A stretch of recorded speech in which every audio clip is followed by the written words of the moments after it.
Okay, P.S. One more thing to add. Again, you have to connect the front section to the back section with a bolt according to the instructions. However, you have to drill a hole through the truss so that you can make that happen. And they give you very limited space to get that garbage little freaking nut behind the bolt. So you're going to need a pair of those, and you're going to need a ratcheting screwdriver to make that happen. This to hold the nut, and this to screw the bolt to the nut. If you don't, you are going to end up with scars on your hands.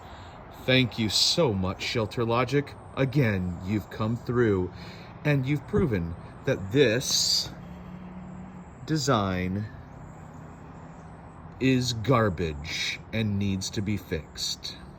That's all. Just wanted to share that little bit of PS with you. Bye-bye.